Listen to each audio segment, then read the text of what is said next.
Okay, everybody, I'm here with my good friend Robb Skyler. This is Joby Sad with Story Talks. We're in Los Angeles, California. Robb, how you feeling today? I gotta quit this Uber gig.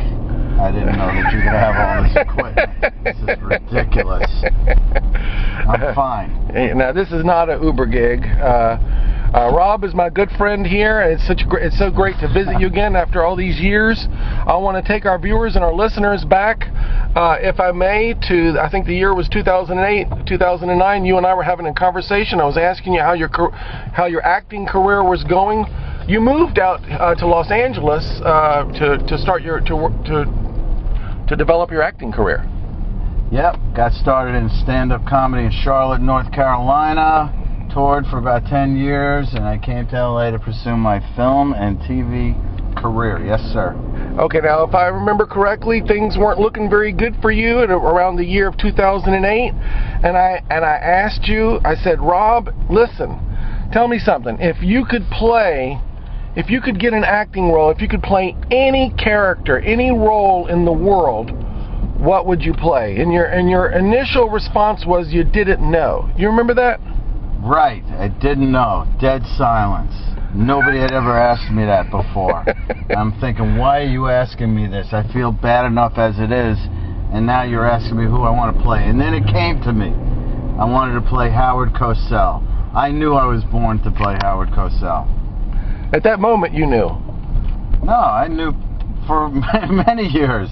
Okay, but you just didn't want to say it initially. It was a latent desire. I knew I could play Howard Cosell. Okay. I had performed him stand-up and done bits and pieces, but never before. Okay, so tell us what happened after that conversation. Well, what happened, you spurred me on and you implored me and you inspired me to go make it happen, you said. Make it happen. Just take the initiative, make it happen. So I made some calls, found a lawyer on the internet that represented the heirs, the children of Howard Cosell, and he had a book, an autobiography called I Never Played the Game.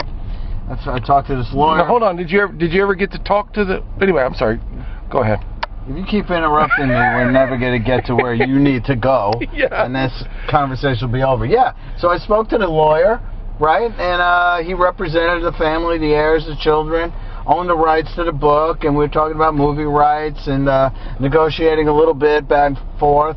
And basically the bottom line was he discouraged me from dealing with the daughters of Howard Cosell. Oh, they're going to be a problem. You're going to have your difficulties, and they're going to be you'll rue it'll never work. Seems like they'd be flattered that you were such a fan. Yeah, well, I guess it didn't pan out that way, and he didn't encourage me, so I just dropped it for a while, and I let it go, and I thought about it, but I never really picked it back up. And then, here's the big then. Oh my God. About a year ago, they were in pre-production on a film titled Hands of Stone, biopic about the legendary Hall of Fame boxer Roberto Duran, and they were looking to cast a pivotal role of Howard Cosell. And my two agents previously, that spanned about 12 years, they both sent me these emails with the casting notice that they were looking for Howard Cosell, one after another. And I said, oh, this is it. This is it. I need to pursue this role. Absolutely. And so my manager sent over a picture, and I was rejected. It was just rejected, and I said, call her. Call the casting director. Get on the phone and call her right now. If you don't call her, I'll call her. So she calls her and basically calls me back. Says, Rob, I got good and bad news. Don't give me this. What does she say? Well, you don't look anything like Howard Cosell. I go, whoa, news bulletin. I mean, I'm bald, I got a beard. Of course I don't look like him. You don't really look like Howard Cosell. Right. I mean, because I got a beard, I'm bald and all that. But I can, I would, I will. I know it. She said, well, if you send over a picture that looks like him, then maybe. She's still not, saying I'm going to come in and read for it, but then maybe she'll consider it. So what'd you do? I just said, well, I don't care who I piss off. I don't care whose office I get thrown out of. I'm going to freaking read for that role. And I call up the guy who cuts my hair. I said, you got to shave my beard up, be real careful. I got to get pictures taken. Folks, I'm driving here.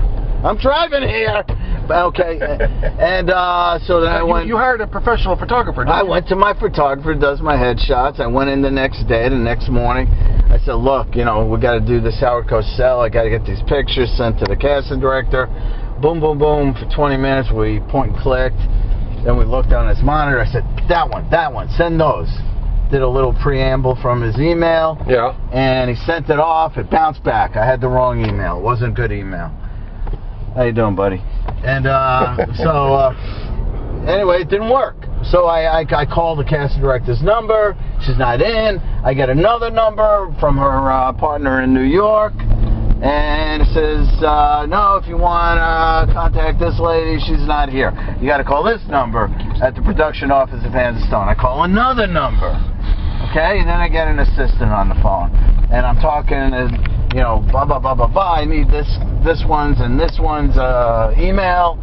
And she said, no, send it to me. I'll disperse it. Well, I had to trust her. You've gotten like 12 no's now, don't you? Can't you take a hint? Right. No. Well, that's it. That's what show business is. It's rejection.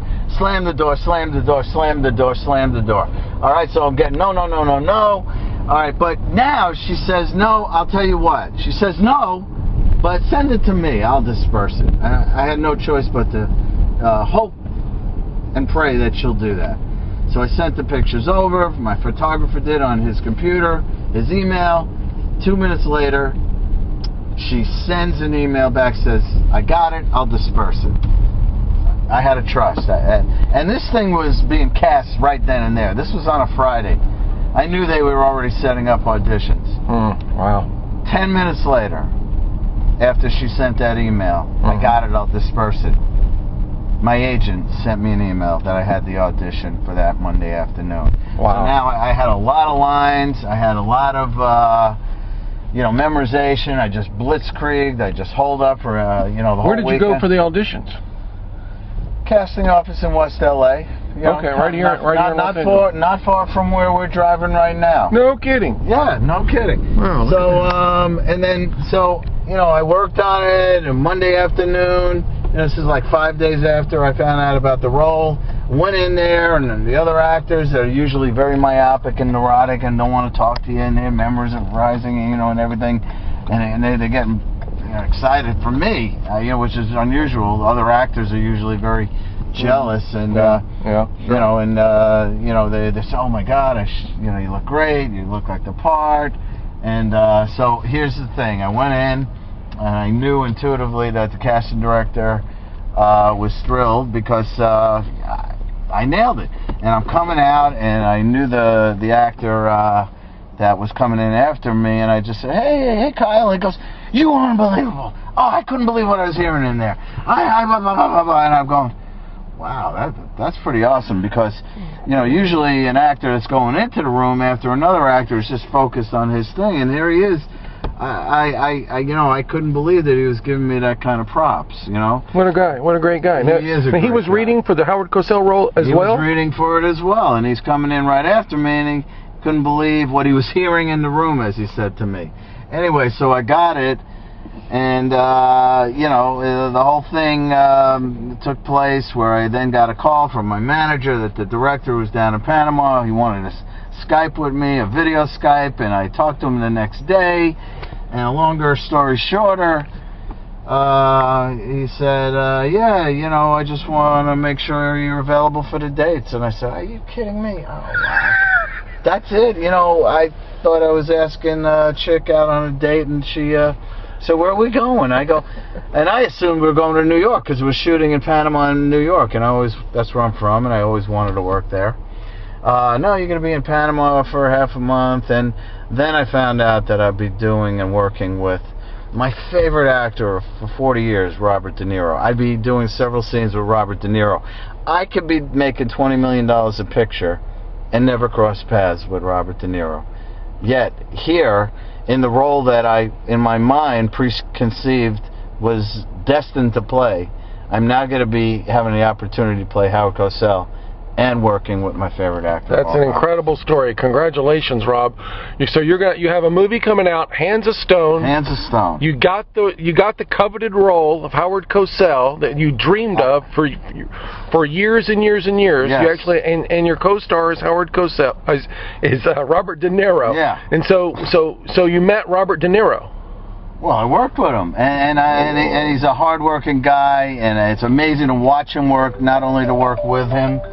And the thing of it is, he's very quiet, but he's got a killer sense of humor, as you would imagine he would. And he loved teasing me. He loved calling me Howie, Howard Cosell. And we're in the elevator one time going to set, and the hair and makeup department would never take out the hairpins, in my big wig and everything. And we're in the elevator, and he slightly looks up at me, and he goes,